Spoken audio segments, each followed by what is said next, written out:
All right, welcome back to the garage. Ah, what's this? It's not Root. No, Maquis is not a new expansion for Root. Root is not the only game that I played, but it is the one that I have played the most of this year, and this channel is definitely part of the reason for that. It's a little bit smaller. It is a game not with just a single player mode, but it is single player only by Side Room Games, and it is a super fun, really challenging game that I never heard about when it was first hitting the market. I was lucky enough to get when they reprinted it, get a copy of it. The same company just fulfilled the Kickstarter for Black Sonata, which is another solo player only game, solo deduction game. I have not studied the rules on that one. Don't know how to play that one just yet, but it is about finding Shakespeare's Black Lady. So that should be fun. So this one is not about that. In this, you are playing members of the resistance in Nazi-occupied France. So, you know, bit of a bummer as far as themes go, and especially because it is a really challenging game. So, you know, it's not going to be all huzzas from beginning to end. There are quite a few times I've played this game, and I have lost. I don't know the stat offhand, but future me does. Okay, so I don't need it quite so zoomed out. I'm not playing Root, so present me. Okay, so inside the box are precious few things for the game. But one is this really nice, I'm not sure how much this is going to come up, but this is a double layered board. Get to why they have double layers here, but it is really cool when you get to actually make use of it. So actually, I'll get to it now. You have these special rooms that you can pay to put down onto the map, because at its heart, this game is a worker placement game. So at each location is either something that you can do or a place where you might need to go to just be somewhere. There are a couple of them that don't actually have anything there to go to get items, to trade items for something else, but they might be part of a mission, and we'll talk about those in a second. But also they could be just spots you need people to go to keep control out of the police. So we have these. We'll need those to be out.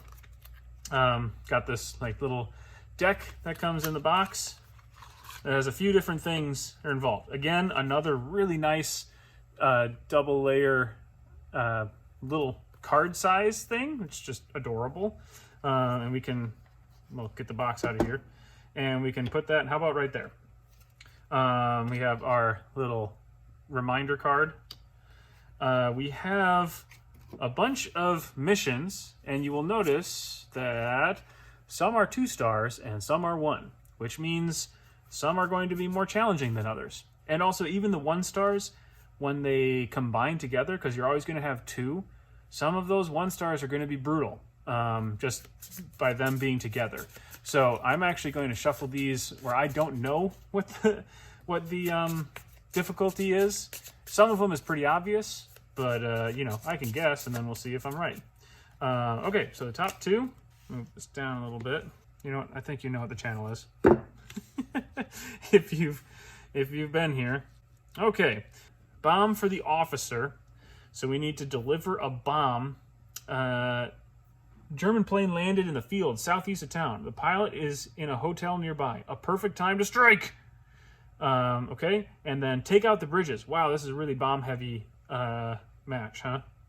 Okay, well, these are not in the game. The rest of the missions, you only need 2. So this is the other deck, the patrol deck, and we'll talk about that in just a little bit. The other parts of the game, the items that you can get, so I'm just throwing them all over the place. So there is, what is this? Intel, letters, love letters, weapons, or Lugers, medical supplies or medicine, money, which is, I just never noticed, but it's interesting. Well, I guess I don't actually know what color French money is. I was gonna say, usually money, I think green, but that's because I'm American. Wine bottles, green. So this is food. And then the last thing that is going to be extra important for this mission is this, bombs. Okay, so there are 4 of each item in the game, and things are limited. You know, you can't just keep making more of one thing, like other games where it just says, you know, choose a replacement. It is a limited number of things you can get. The last components in the game are this handful of wooden things. Okay, so the white are your people, your workers, and you start the game with 2. So boop boop, they're down here in the safe house. Well, I guess they're not anywhere right now. The blue are the, I don't know how you pronounce this, they're the police that have become Nazi, shall we say, inspired. They aren't Nazis themselves, but they are carrying out curfews and crackdowns and things like that. So they're not good, but even worse than them are the actual soldiers, which we'll get to why those would be out there at any point. So the last thing we have here, not the last thing, are some trackers. So it doesn't really matter which one's used for which, but for soldiers, I usually put them here because it's a red thing and they are red.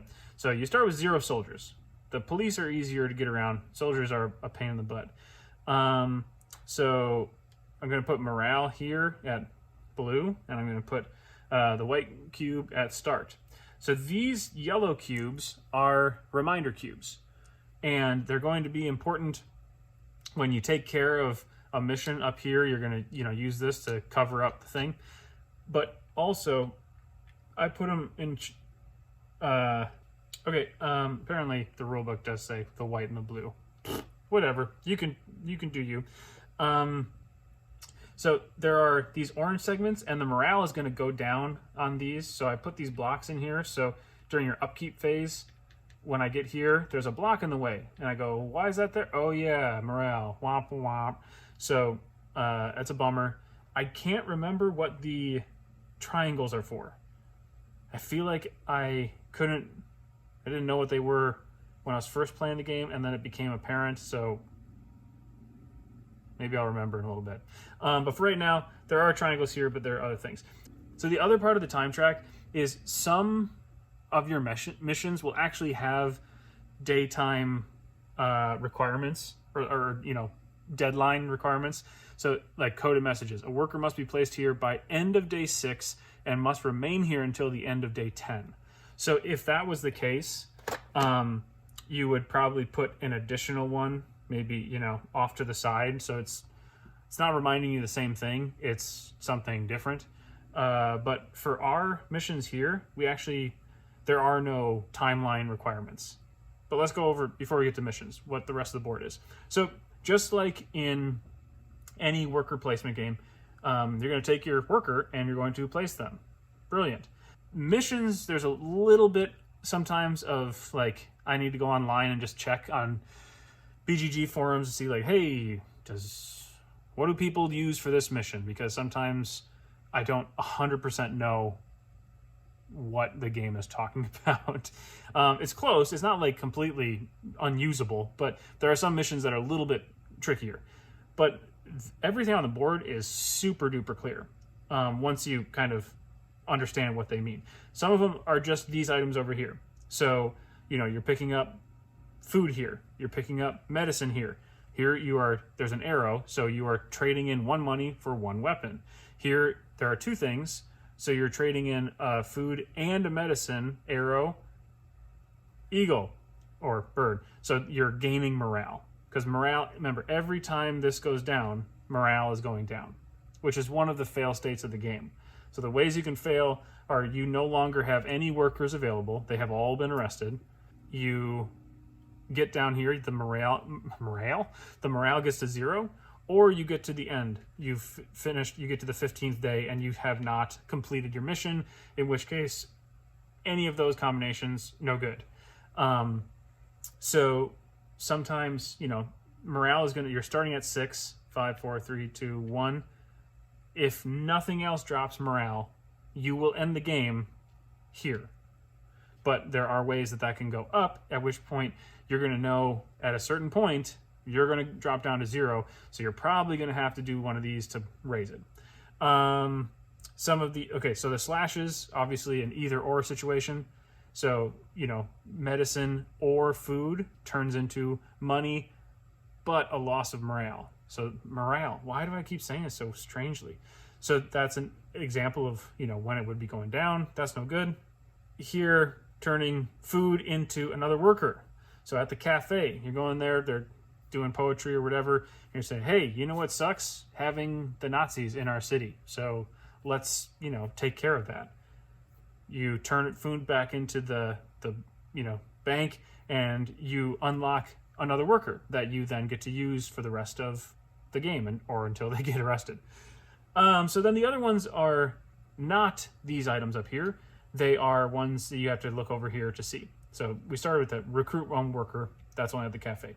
The keys. So 2 monies turns into a key, which means you get to choose one of these buildings or rooms. There's 3 spare rooms on the map. 2 over here on the east side of the river and 1 in the downtown area. And so based on the missions, also based on how the game is going, you will have to decide which ones are most important to you. Like having another safe house, and this is the example.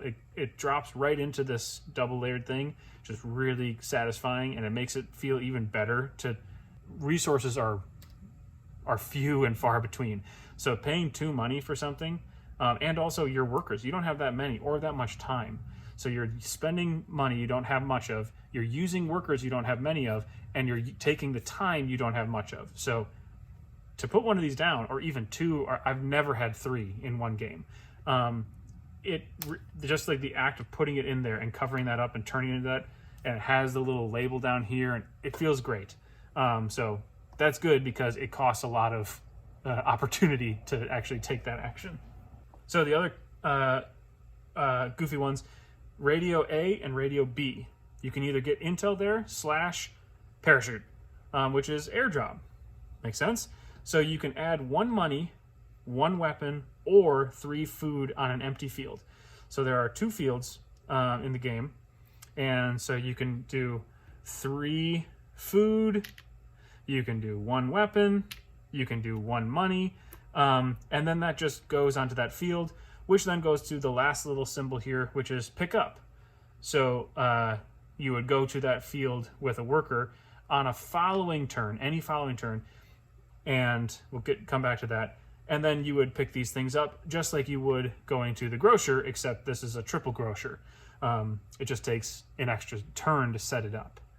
And last but not least, the little orange star, which you see the rooms, the spare rooms, and the poor district, and then the propagandist over here, and most missions have the same thing.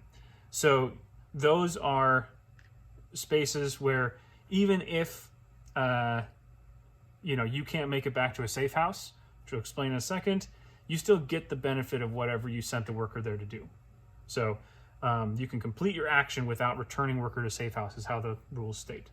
So let's talk about how this actually works out.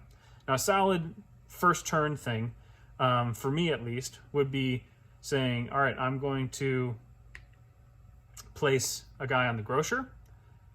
And so then the number, the big black number over here is your morale.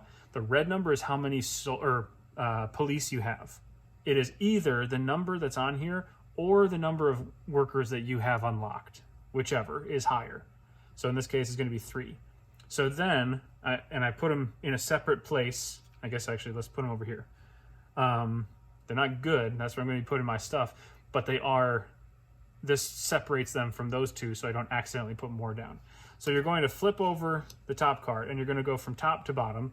So radio B, which is here, if there's nobody there, you're going to put him down. Now, if I said I want to do an airdrop and I put a guy here instead, so you check radio B, obviously there's someone there. Then you go to Rubaradat, which is there, which he would go there. Now, if there was already, say, a soldier there, and I go, okay, now I want a grocer, and so he wouldn't go there, wouldn't go there. So it just keeps going until it finds a spot. So let's continue that example. I wanted to go to radio B.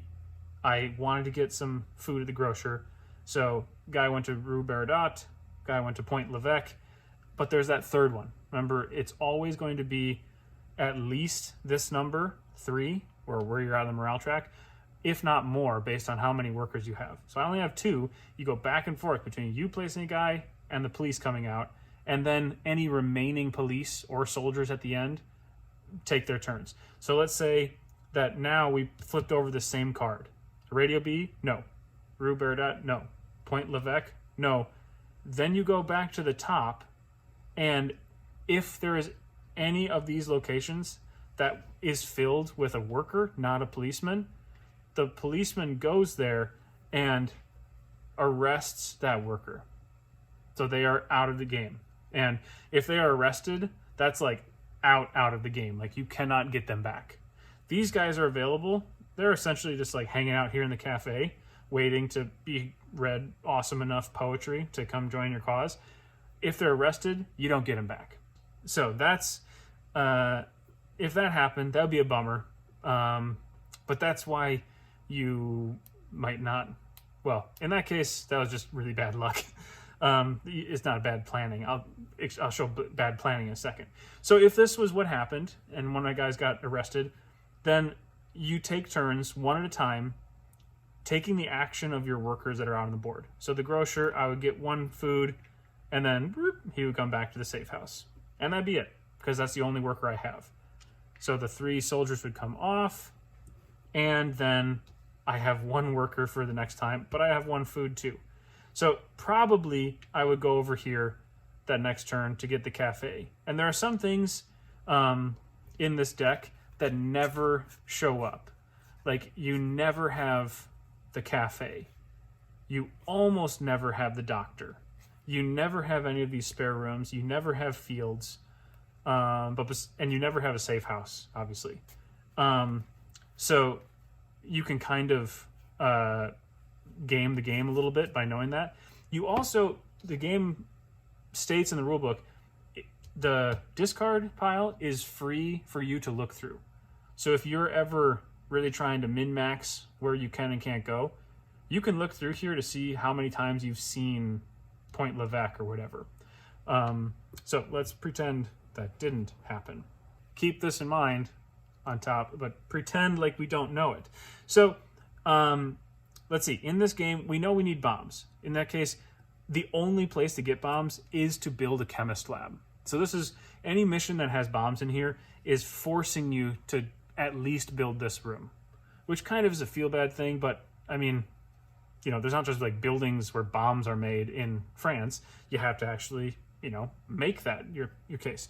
I know I need bombs, which require doctors or medicine. So first of all, I'm going to go up here and I'm going to say, you know what? I'm going to radio in to get some money. So I flip this, radio B. Nope, there's a guy there. Rue Baradat. Yes. Okay, now my turn again.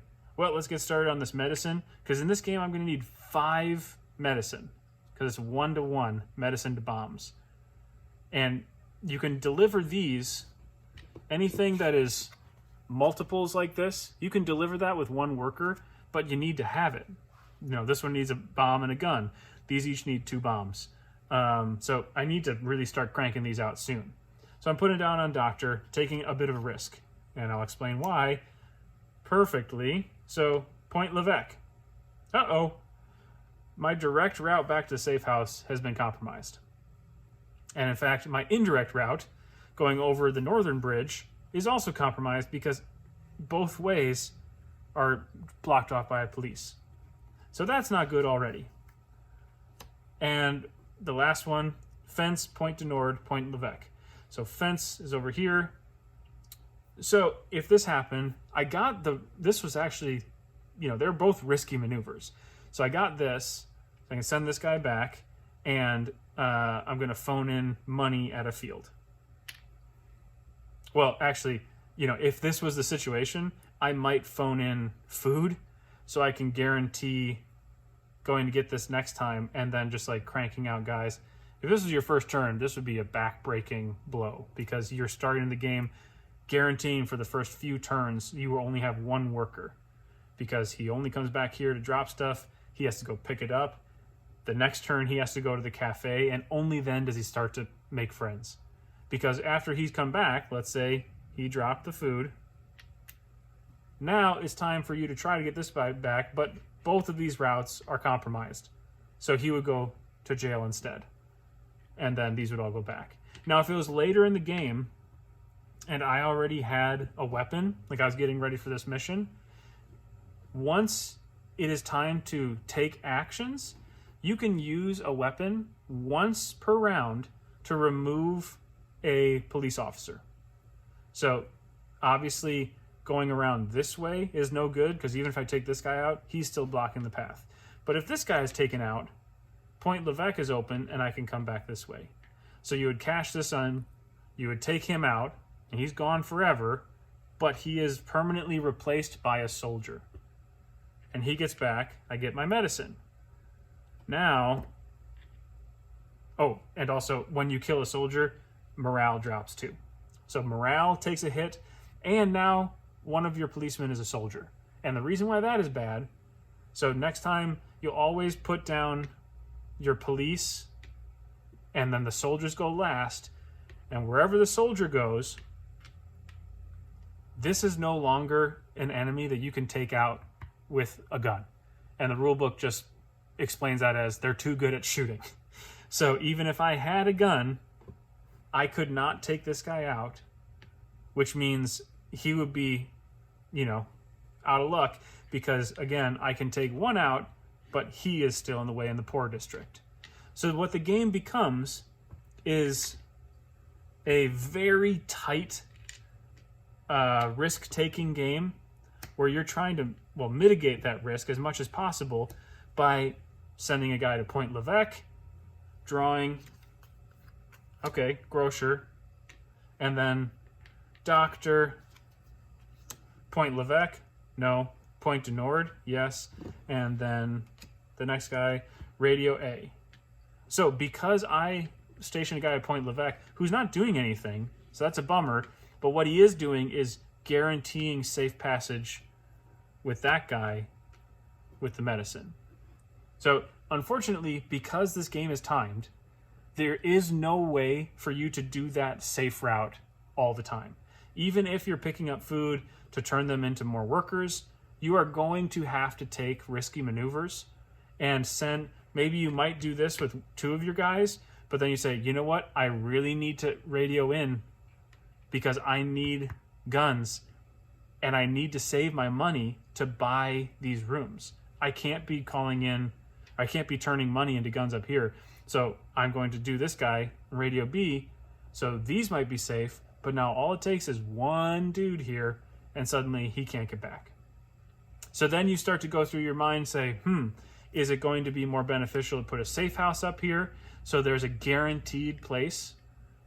My first guy out can be someone to Radio B. Actually, it doesn't even need to be first guy out. Even if this is your third guy, you can always place people even if there is not a direct path back to your safe house. You would want to, if you're doing that with your third guy, definitely want to choose a spot that has the orange star, because if you choose anything else, anything that doesn't, they're not going to be able to do that action. But as long as he goes here, he's going to raise the morale or, buy a spare room or cash this in the poor district. That's going to be able to happen even though he gets pinched and goes to jail, which is important. So as time goes on, so you take your turn, you place your pieces back and forth, then you one at a time resolve your actions, and then when you take the police off, part of the upkeep phase is you move that time tracker down. When you get to a yellow cube, remove that, and the morale goes down. So that's your, fuse that's going down there while this fuse is going down. All the whole time knowing that you need to take these out. So notice one thing that's different. Well, there's a couple things that's different about these missions. One, so this has just one spot, but this has two. This has this thing down here, which, for those paying close attention, looks like it's a continuation of the road. So this is a space that your guy can go to. You must have at least 5 morale to carry out this mission. Deliver a weapon and explosive to this location. Before the mission is completed, the east field and the southeast spare room are unusable. So these areas, because remember, in the flavor text, they talk about the plane landed here and the officer is, in the spare room. So you need to go take care of this officer because you need to complete these missions to win the game. But once you take care of that officer, now these become available.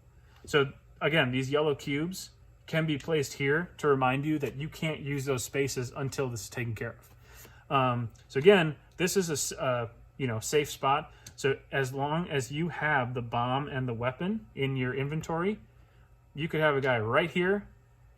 You can take out that officer by cashing these in. And because there's that orange star there, even though he's going to jail, the mission still happens. And then you go, boop, taken care of. This one, the occupation has enjoyed unfettered access to the city for too long. Slow them down.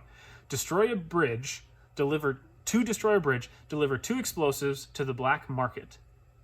Okay? At the end of the day, place a marker on a bridge of your choice connected to the black market. Workers may not pass destroyed bridges for the rest of the game. So in this, what I love about this game is in this really small package, in this like very small but densely kind of interwoven map, you have these little storylines, like bombing the officer. You can't interact with these because there are story elements here. Taking out the bridges, you need to bring 2 bombs here and then choose one of these bridges. You're going to put it down, probably that one first, though not necessarily. And then eventually, you need to bomb the other one. So this whole area over here is no longer accessible to the rest of the map. Point Levesque is your own, by the end of the game, your only access to the rest of the city. Which, I mean, that's probably going to be your last move because you need to kind of probably do that one first. But it's, that's just, to me, really cool that the map changes that much. Or putting down these rooms in the spare room really makes it feel different. That in that small way, you change the game dramatically for your one play. And you may never use that combination again. Some things a safe house over here is always kind of a cool move. Or underneath the radio. A counterfeiter. There aren't spaces to just get money until you... So there are reasons to place these things down, but the whole game is going to be a lot of weighing your opportunity cost to do any of those things.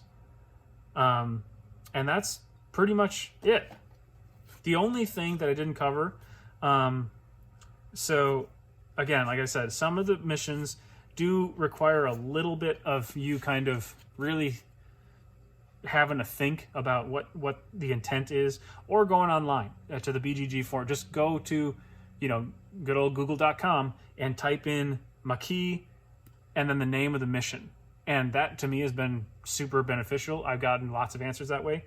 But some of the things are not confusing. You just need to know what to look for. If there are numbers, you need to take care of that thing before you take care of that thing. And again, because this game is brilliant, a lot of that is in the flavor text. So the best place to collect reconnaissance is often from the inside. Insert a mole into the milice, whatever. So you need to, fake paperwork, get the guy in there, and then mess stuff up. So if this was our mission, these are our 2 missions. Again, this one is a place you need to go to because there's a road here. So someone needs to go here with 2 intel, at which point you drop that off. Again, they could go to jail and still do the thing. And only then can they do this one. This one doesn't care. You can bomb either one.